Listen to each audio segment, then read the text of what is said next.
Okay, greetings everybody. So today we're going to be do a web development. We're going to start a web development series. We're going to start with HTML. So on the left I've got VS Code open. On the right I have Brave browser open. You can use whatever browser you want to, but preferably something like Chrome or Edge maybe. First of all, you need to understand there are three main languages used in web development. The first one is HTML, which is this, right? Just put a pause on that. HTML is basically the skeleton of a web page. So you might know HTML, CSS, and JavaScript. HTML is a skeleton, what's actually on the page. CSS decides how the page looks, and JavaScript decides what the page does. So if you don't know how to use VS Code, I'll have a tutorial in a different playlist that you can go to.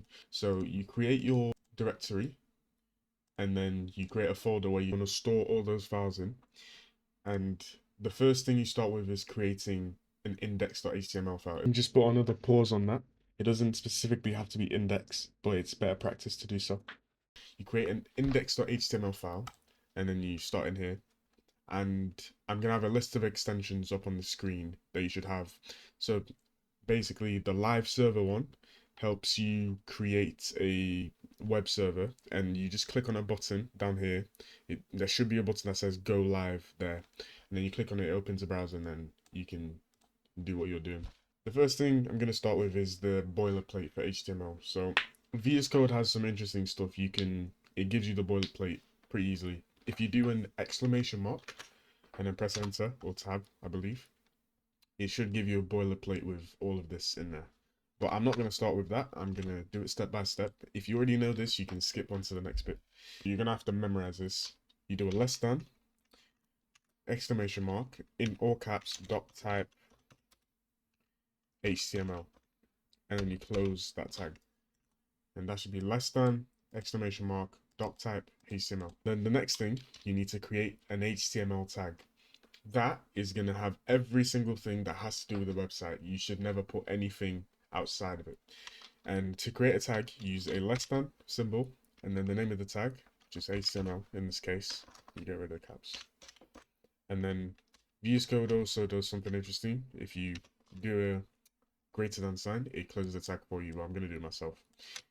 So the way you close a tag is less than // the name of the tag, and then a greater than symbol. That should be fairly easy. What you want to do next is create a head tag. So that is going to store information about the website. So metadata, the title, links to other files that you'll need in your heading. And this isn't to be confused with a header like the head of an article or something like that. It just contains information about the website. You're going to do the same as we did with HTML.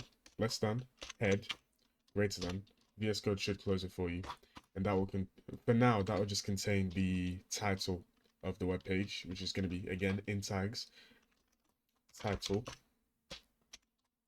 And we're just going to name this tutorial for now.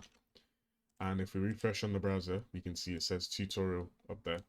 Okay, so now I'm going to explain what an element is. Think of box, right? Let's say you have 3 boxes.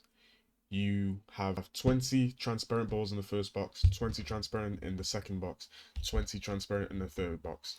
So let's say you wanted to change the colors of each ball.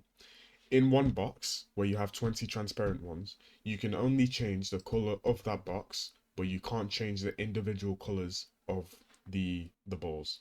So, wait, and I forgot to include, you also need the body tag, which is going to be the content of the web page. There we go. And for, let's say this is one ball, ball 1. That's ball 1 right there. You cannot change the color of this on its own. Okay, let me add a second one, ball 2. You cannot change the color of ball 1 separately than ball 2 because they're inside of the same tag. If you wanted to, you would do something like red in tags. This isn't correct, but it's just an illustration. You would say red, and then you keep that in the tag, and then you put ball 1 in there. So that would be a red ball. And then if you put ball 2 in here as well, If you put ball2 in here as well, it would then be red. If you don't, it will be transparent as well. And then if you wanted ball2 to be blue, you create a blue tag, blue, and then you put ball2 in that box. So think of each tag opening and closing as a box, and think of the tag, the content, and the closing tag as an element. That is what we call elements in HTML. So this wouldn't work realistically, but that's just an example. Now we're going to start with a couple of tags. The first tag I'm going to use is h1. So this tag just means a heading. So you have h1 to h6, and h1 is the biggest type of heading. So you have a heading saying this is a heading, and when I save that, you should see on the screen it's that big. And if I go h2, this is a second heading. And I save that, see it's slightly smaller. If we do the same with h3, this is an even smaller heading. That is saved as an even smaller heading. With the way HTML works, white spaces are ignored. So if I had a phrase like, hello, my name is Nibaru, and I save that, and then I put loads of spaces, and then I said, what is your name? And I save that, that would eliminate the white space up until one is left. So it ignores most of the white space. And if you think about it, why then are these on different lines even? Because this white space here should be ignored. But even if you put them side by side, they're still on different lines. This is because even VS Code does it for you. And it's ignored because these are what we call block elements. So there's going to be, I'll put a list on. There's going to be a table of block elements and a table of inline elements. So inline elements would be something like this. Imagine you had an inline element of that and an inline element of that.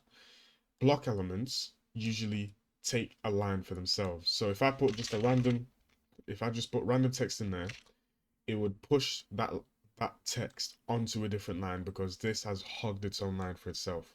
Headings are usually block elements, and there's a lot of other ones as well. By the way, if you want a list of both block and inline elements, make sure to check the description below.